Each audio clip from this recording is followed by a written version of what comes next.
Hello friends, I am Yogendra Agarwal and you are watching your own YouTube channel commerce मंत्र by Yogendra sir.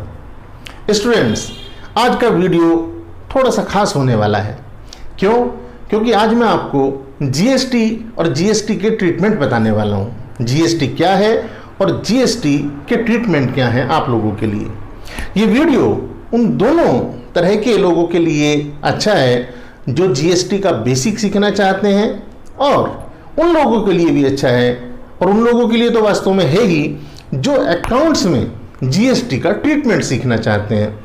क्योंकि आप जानते हैं 11th class में हमारी जर्नल एंट्रीज को दो कैटेगरी में बांट दिया गया है, एक तो विद जीएसटी और एक विदाउट जीएसटी।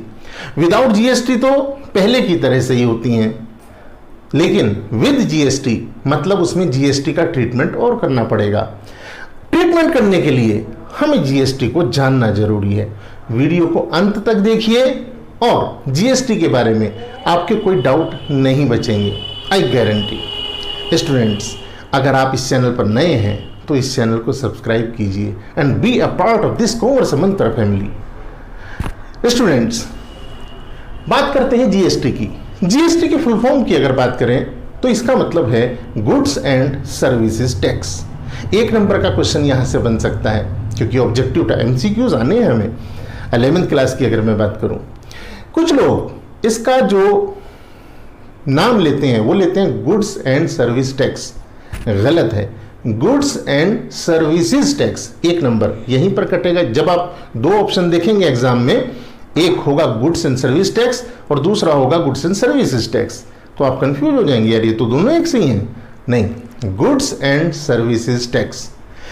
दोस्तों, ये गुड्स एंड सर्विसेज टैक्स है क्या, ये कब लागू हुआ, तो बात करते हैं इसकी 1 जुलाई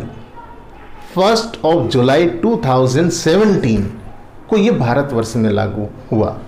यानी कि this tax came into existence on 1 July 2017 in India.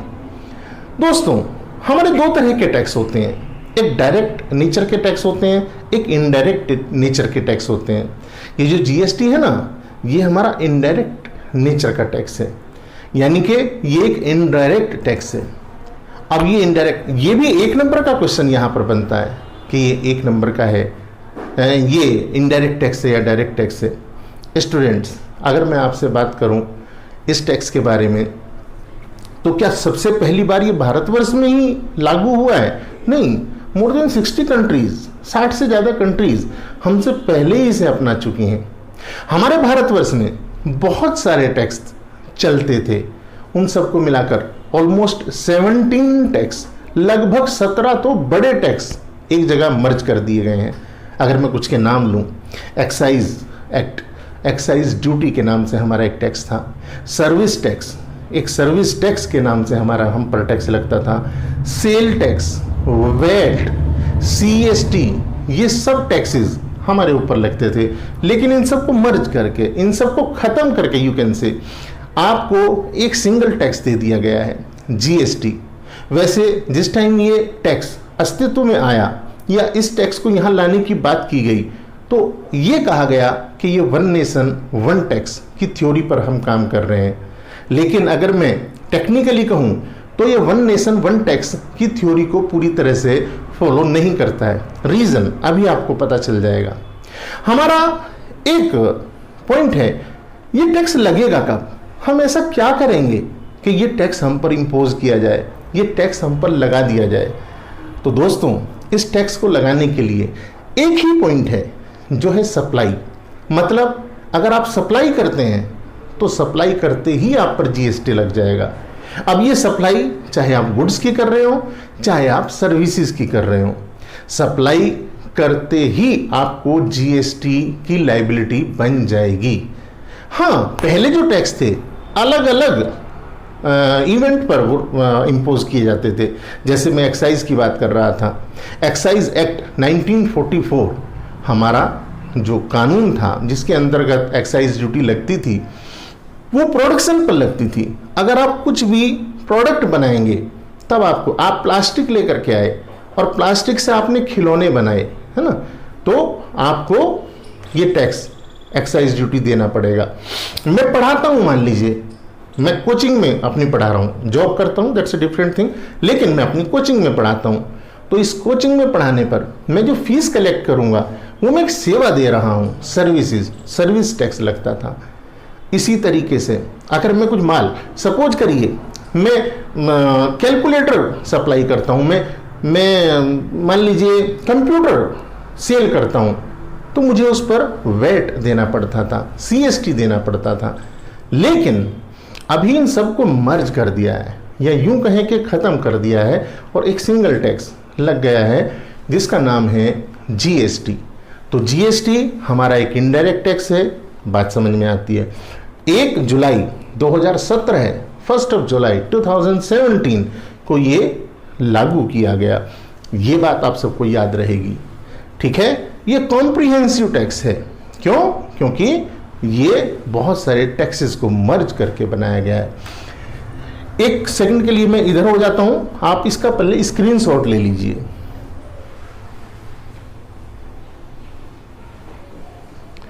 I think आपने इसका स्क्रीनशॉट ले लिया होगा। अब सुनिए, देखो GST goods and services tax 1 July 2017 indirect tax है, इंपोज किया जाता है सप्लाई पर। इसका मतलब अगर सप्लाई नहीं होगी तो उस कंडीशन में ये टैक्स नहीं लगाया जा सकता, सप्लाई होगी तब ही ये टैक्स लगाया जा सकता है।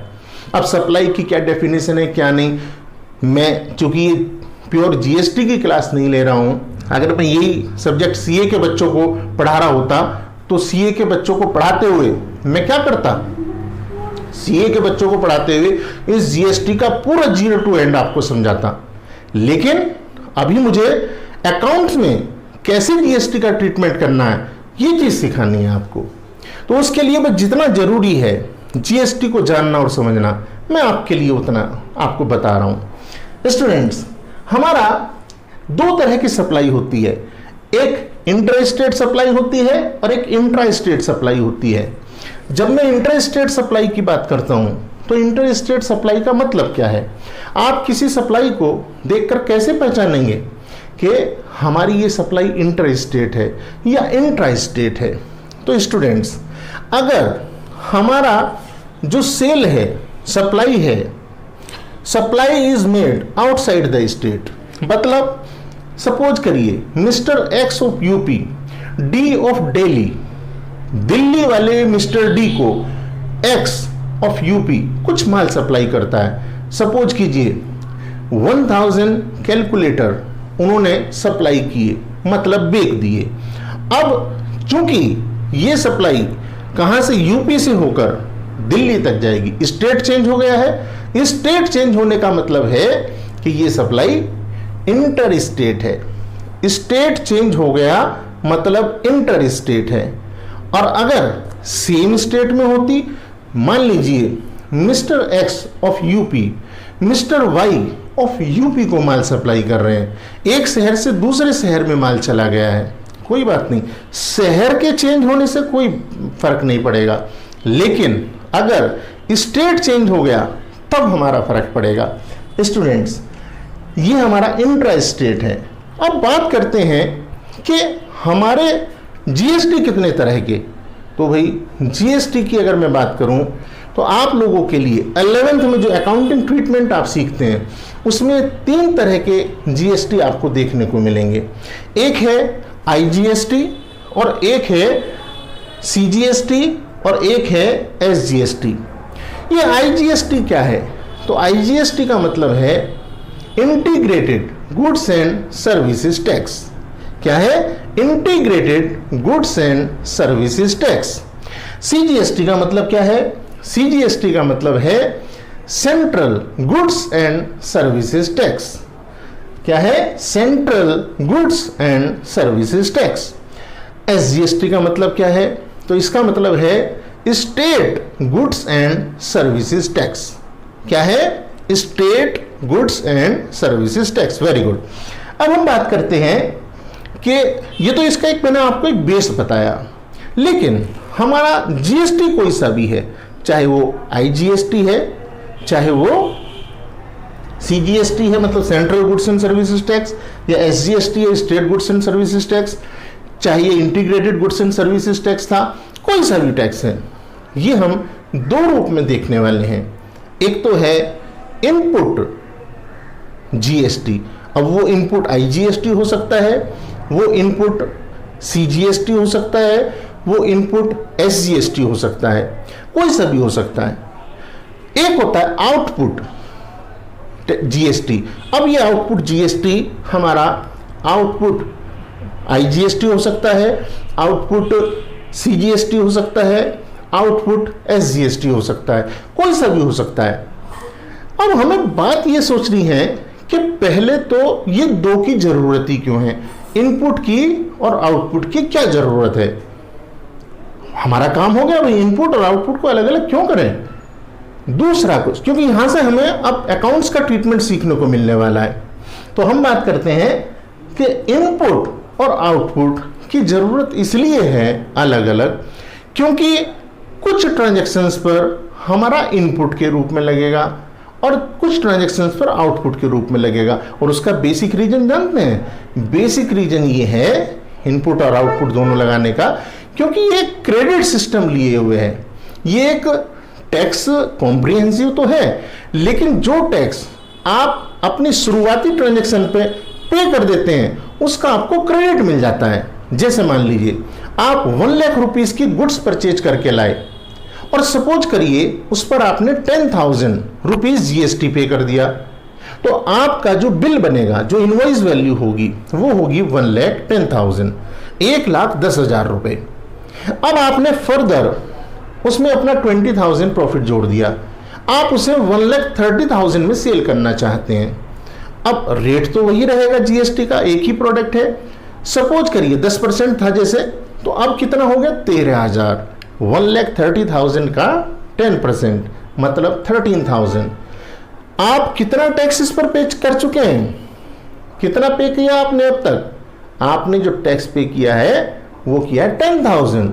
अभी कितना बैठ रहा है 13,000। मैं मोटे तौर पे आपको समझा रहा हूँ, बहुत ज़्यादा टेक्निकल की चूंकि आपको ज़रूरत नहीं है तो मैं आपको बिल्कुल एग्जैक्ट एग्जाम्पल से नहीं समझा रहा हूँ। स्टूडेंट्स, हम 10,000 पे कर चुके जब हमने ये परचेज किया था गुड्स, अब 13,000 पे करने हैं जब हम इसी गुड्स को सेल कर रहे हैं। यानी कि मैं 2 बार टैक्स पे करने वाला हूँ, एक बार परचेज करते हुए किया, एक बार सेल करते हुए करूंगा। लेकिन गवर्नमेंट कहती है कि आप जो 10,000 पे करके आए थे ना उसका आप क्रेडिट ले सकते हैं, मींस आप एडजस्ट कर सकते हैं, सेट ऑफ कर सकते हैं। इस इनपुट टैक्स को जब मैं परचेज करके लाया था तो मुझे इनपुट टैक्स के नाम से लगा था टैक्स, इनपुट GST। अब मैं सेल कर रहा हूं तो आउटपुट GST के रूप में पे करूंगा। तो अब मेरे पास चूंकि दोनों अलग अलग हैं, इनपुट मतलब शुरुआत में जो दिया हमने, और आउटपुट जो मैं अब सेल के समय, सप्लाई के समय देने की बात कर रहा हूं, तो ये जो 3,000 रुपए का डिफरेंस है ना, ये ही केवल मुझे पे करना है। गवर्नमेंट कहती है 13,000 इस ट्रांजैक्शन पर टैक्स बैठा, लेकिन because you have paid 10,000 at the time of purchase, तो अब आपको वो 10,000 नहीं देना है वापस से, केवल 3,000 और दे दीजिए आप। बस ये जो सिस्टम है, और ये एक चेन है। मान लीजिए मेरे से 1,30,000 1,30,000 का खरीद के सामने वाले ने कुछ और उसमें प्रोसेसिंग किया या प्रॉफिट जोड़ा, मान लीजिए वो 1,50,000 का बेचता है, तो उसी तरह से वो ऐड ऑन होता चला जाएगा और उसको अगले वाले का, यानी कि उसके लिए भी इनपुट और आउटपुट GST रहेगा। परचेज के समय इनपुट GST, सेल के समय आउटपुट GST, दोनों को हमें अलाउड है सेट ऑफ करना। मेरी बात क्लियर है? ये जो सेट ऑफ करना अलाउड है, इसीलिए 2 तरह का हमारा इनपुट और आउटपुट पिक्चर में आता है। यहाँ जो मैंने बोर्ड पर एक पिक्चर बना, ये जो चित्र एक बना रखा है मैंने, एक डायग्राम, इसका मैं अंतिम बात बता देता हूँ।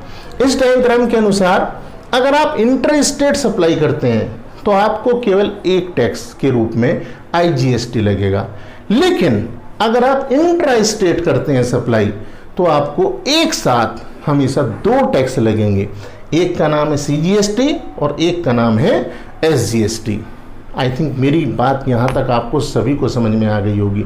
मैं इस वीडियो को ज़्यादा लंबा नहीं करना चाहता हूँ, इसीलिए जो इसका नेक्स्ट पोर्शन है, मतलब प्रैक्टिकली कैसे इसे अप्लाई करेंगे, कैसे इसकी जनरल एंट्रीज बनाएंगे, वो मैं आपको नेक्स्ट वीडियो में बताऊंगा। आपको वो वीडियो सबसे पहले मिल जाए, आपको आने वाली वीडियोस भी सबसे पहले मिलती रहें, इसके लिए आप इस चैनल को सब्सक्राइब कीजिए और इस वीडियो को लाइक कीजिए और शेयर कीजिए, ज़्यादा से ज़्यादा शेयर कीजिए। Thank you.